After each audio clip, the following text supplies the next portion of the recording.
أمنيتي إن يعطونا الدار وإن نعود نقرأ أنا وأختي في شامبراتار. نكونوا فقط إنسانيين بشر، نشوف وضعية تاع العائلة مأساوية، بالك كاين أسوأ منها، بصح أنا قدامي في الحي تاعي كاينة عائلة هذاك حدها. عيب عليا، حرام عليا لو كان ما نكتبش عليها للناس كاملين. نكتب للشيخ دايرة، نعم نكتب للوالي ثاني. قال يا سيدي الوالي ها كاينة عائلة أنا ما عندي لا ناقة ولا جمل، أنا شايف حاجة، الله الله ابعث الناس تشوف.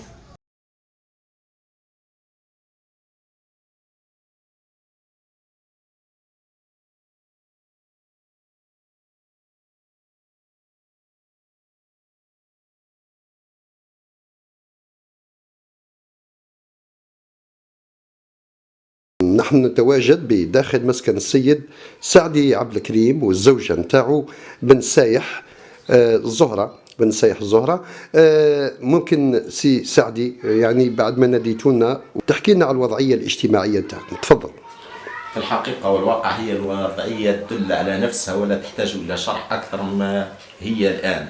ترى هذا المسكن هو في حالة أسوأ ما يكون، مقاسي في الشتاء من برده وتأثير الميديتي كما نقولوا على الأولاد والمرض بشكل أسبوعي إذا جاز التعبير. في بعض الأحيان نعجز كما تراه أوردونونس هي اليوم قلت طفيلة بنتي وما لقيتش نشري لها الدواء، حتى الكريدي ما لقيتش مش كادي الدواء. هذه الوضعية المالية أو الاجتماعية. أنا لقيت لكم على جال باش نوصلوا رسالة للإعلام للوالي هذا. نحن سمعنا أنه والي في قلبه الرحمة ويدخل في الظروف الطارئة، وأنا شخصيا عندي اعتقاد وإحساس باللي إذا شاف ظروفنا هذا ما يخليناش نتجاوزنا القائمة هذه وما نخرجوش فيها وما نزدادوش. هذا أملنا فيه في الله سبحانه وتعالى أنه يطول في قلبه الرحمة إن شاء الله ويعطينا سكن. يعني ماكش تشتغل، يعني كيف يعني راكم عايشين؟ يعني عندنا 400 في الشهر نصرفوا منها، تخيل انت قريب مليون.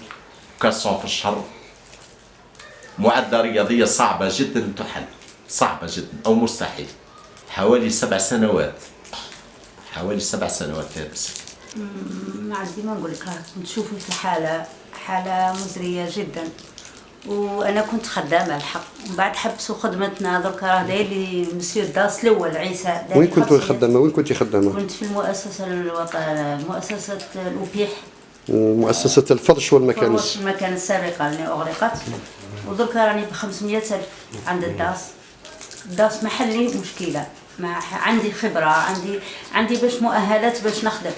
ما لي وين تروح يقول لك ما كانش.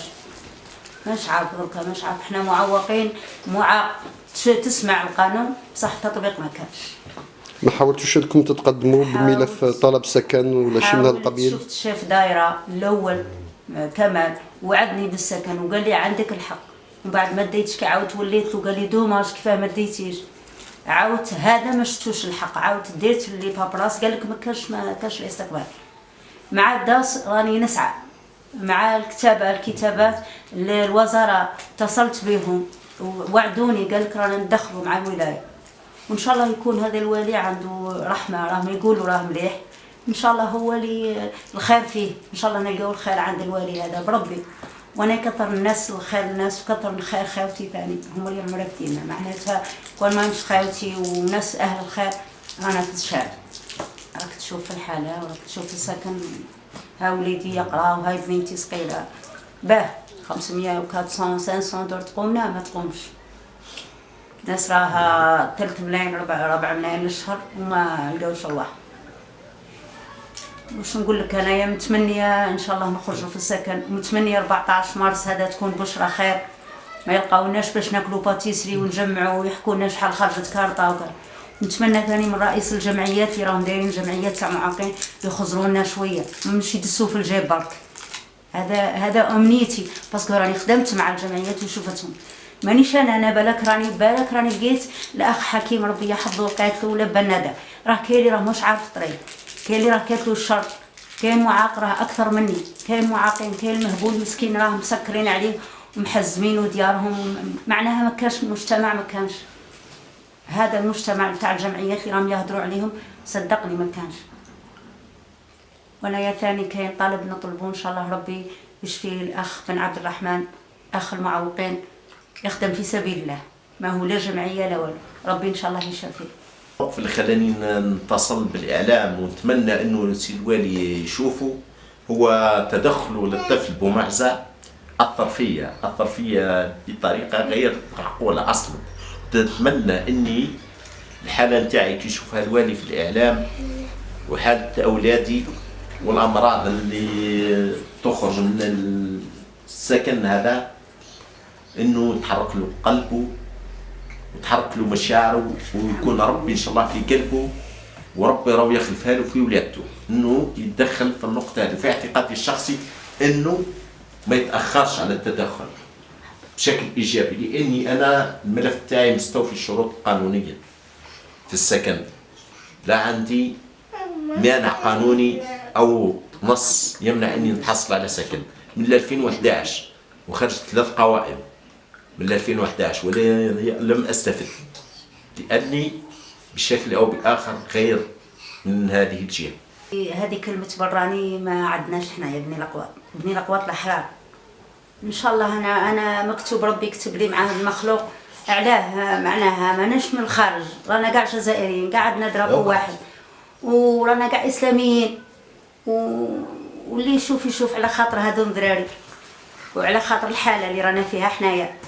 وانا الملف على واش درتو بسمايا قالوا لي باللي هو راه براني ما يديش، لازم ديريه باسمك انتيا. شكون اللي قال لك الكلام؟ في الدايره في 2011 في الدايره، وقتها كان غزلان قال لي اوبليغاتوار ديريه باسمك باسكو هو راه دايرين الدوز ما عندوش هنايا. انا امنيتي ان شاء الله يا ربي هذا الوالي يخزرنا بعين الاعتبار، وان شاء الله هنايا ان شاء الله املي في ربي سبحانه اولا، وثانيا فيه ان شاء الله هو بربي ان شاء الله يعود فاتحه خير علينا هذا الوالي.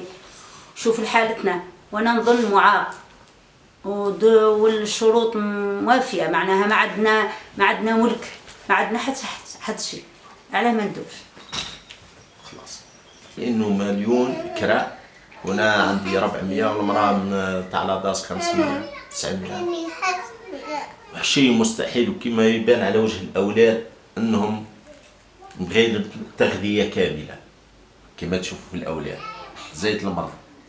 نشكر قناة الأقواط نيوز على تلبية النداء، وأنها ديما في خدمة المواطن المحتاج. للاتصال رقم الهاتف الشخصي 07 79 56 19 35. يعطينا الدار ونعود نقرأ أنا وأختي في شمبرة تاعي.